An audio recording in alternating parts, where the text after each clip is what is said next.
अस्सलाम वालेकुम पाकिस्तान और एमके पाकिस्तान के कारकुनान, आज आप लोगों के लिए मैं लाया हूँ एमकेएम के अंदर एक होने वाली लव स्टोरी की दास्तान।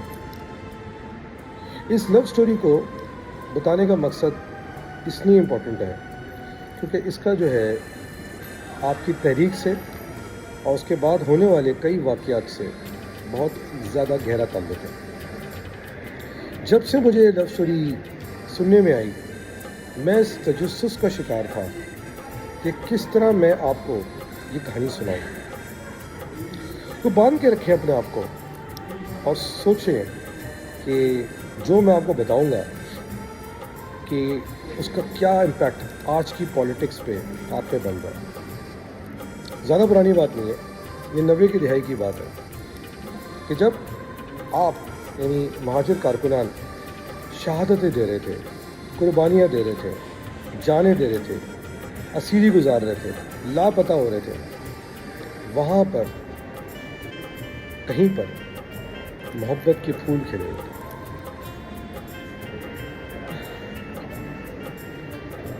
मैंने कुछ दिन पहले एक वीलॉग में आपको बताया कि खालिद मकबूल सिद्दीकी जब पाकिस्तान वापस आना चाहता था 12-13 में, तो रऊफ सिद्दीकी नाम के एक साहब ने उसकी बिलखसूस अल्ताफ़ से सिफारिश की थी। और रऊफ सिद्दीकी ने सिफारिश इसलिए की थी कि उसकी करप्शन अनीस कायम खानी भाई ने पकड़ ली थी और उसको इस बात पे खुशी नहीं थी कि उसकी बात को अंडरमाइन किया गया, क्योंकि रऊफ सिद्दीकी ने जो कुर्बानी एमकेएम के लिए दी थी, जो मैं आज आपको बताऊंगा, वो शायद एमकेएम में किसी ने नहीं थी। इसीलिए रऊफ सिद्दीकी अल्ताफ़ के पास गया, अल्ताफ़ को कन्विंस किया और नतीजा क्या निकला कि खालिद मकबूल सिद्दीकी वापस कराची आया और उसने आते ही उस वक्त एमकेएम की क़यादत के ख़िलाफ़ क्या कार्रवाई शुरू की, जिसके नतीजे में आपको याद होगा एक वाक़या होता है इलेक्शन के बाद, जहाँ पर एमकेएम के MNA-MPs को मारने पीटने की कोशिश की गई थी, जिसके बाद एमकेएम का शराजा बिखरना शुरू हुआ। शराजा इधर बिखरा था और उसका मेन किरदार खालिद मकबूल था।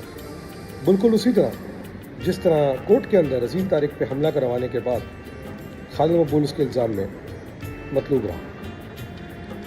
अब सवाल ये मेरे दिमाग में रहा कि रऊफ सिद्दीकी की अल्ताफ़ से नतरी क्यों सुनता है। मैंने इस पर रिसर्च स्टार्ट की।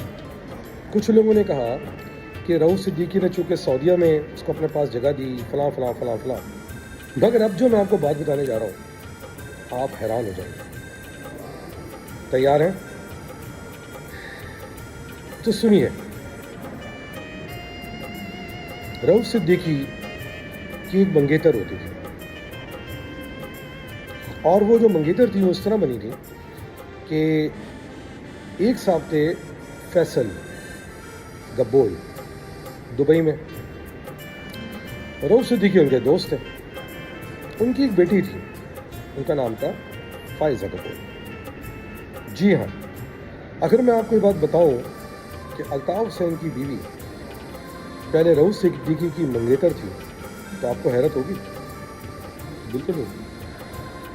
अल्ताफ़ हुसैन ने जब शादी का फैसला किया इस बात पे कि वो बहुत बीमार था, उसको लगा कि शायद उसकी सारी जायदाद उसका भाई इकबाल हुसैन ले जाना चाहता था, उसको लोगों ने मशवरा दिया कि आप शादी कर लें।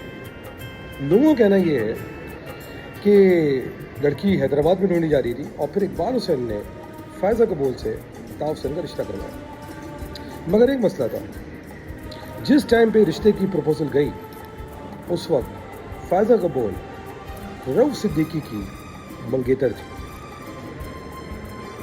अल्ताफ़ हुसैन ने रऊफ सिद्दीकी से पूछा कि अगर मैं आपकी मंगेतर से शादी कर लूँ तो आपको कोई एतराज़ नहीं होगा।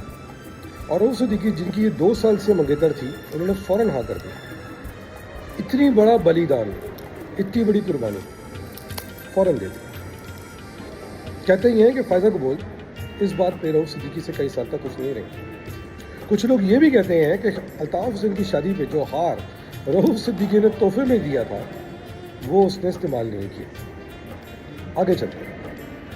हाँ, मुझे बाद में पता चला, मैं हमेशा तजस्सुस का शिकार रहता था कि रऊफ सिद्दीकी ने इतने साल तक शादी क्यों नहीं की। समझ रहे ना मैं क्या कहना चाह रहा हूँ। दिल टूट गया था, लोगों ने जानों से कुर्बानी दी, لوگوں نے اسیری کاٹی، یہ شاید دنیا کا پہلا آدمی ہوگا جس نے اپنے قائد کے لیے اپنی منگیتر کی قربانی دی۔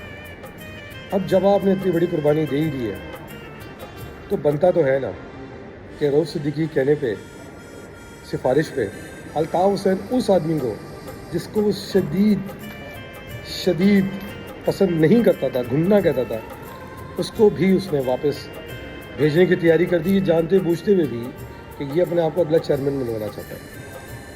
اب سمجھ میں آیا آپ کو کہ رؤوف صدیقی کی الطاف حسین اتنی کیوں سنتا ہے؟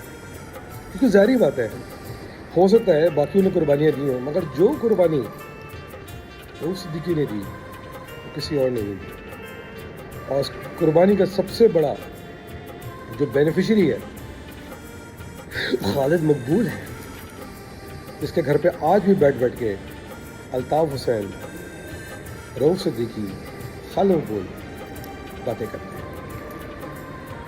ہے نا خالد مقبول؟ ابھی تیری بھی ایک سٹوری ہے میرے پاس، اور اس سٹوری مجھے کون بتا رہا ہے؟ مجھے نہیں بتاؤں گا، میں نے بس تجھے 2 ورڈز بتانے ہیں خالد مقبول، اپنے لوگوں کو سیدھا کر دے۔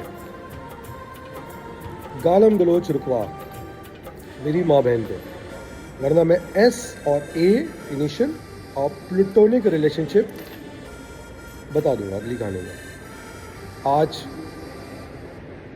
سوچنے والی بات یہ ہے کہ اسی دور میں جب آپ لوگ قربانیاں دے رہے تھے، جانیں دے رہے تھے، یہاں پر محبتیں چل رہی تھی، یہ حشر ہوا ہے، سمجھ گئے نا آپ لوگ؟ یہ اس دور ہو رہا تھا جب آپ لوگ قربانیاں دے رہے تھے، اس دور میں یہ محبت فلم چل رہی تھی۔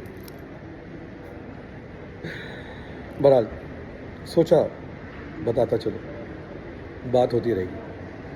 پاکستان زندہ باد، جی ایم آج۔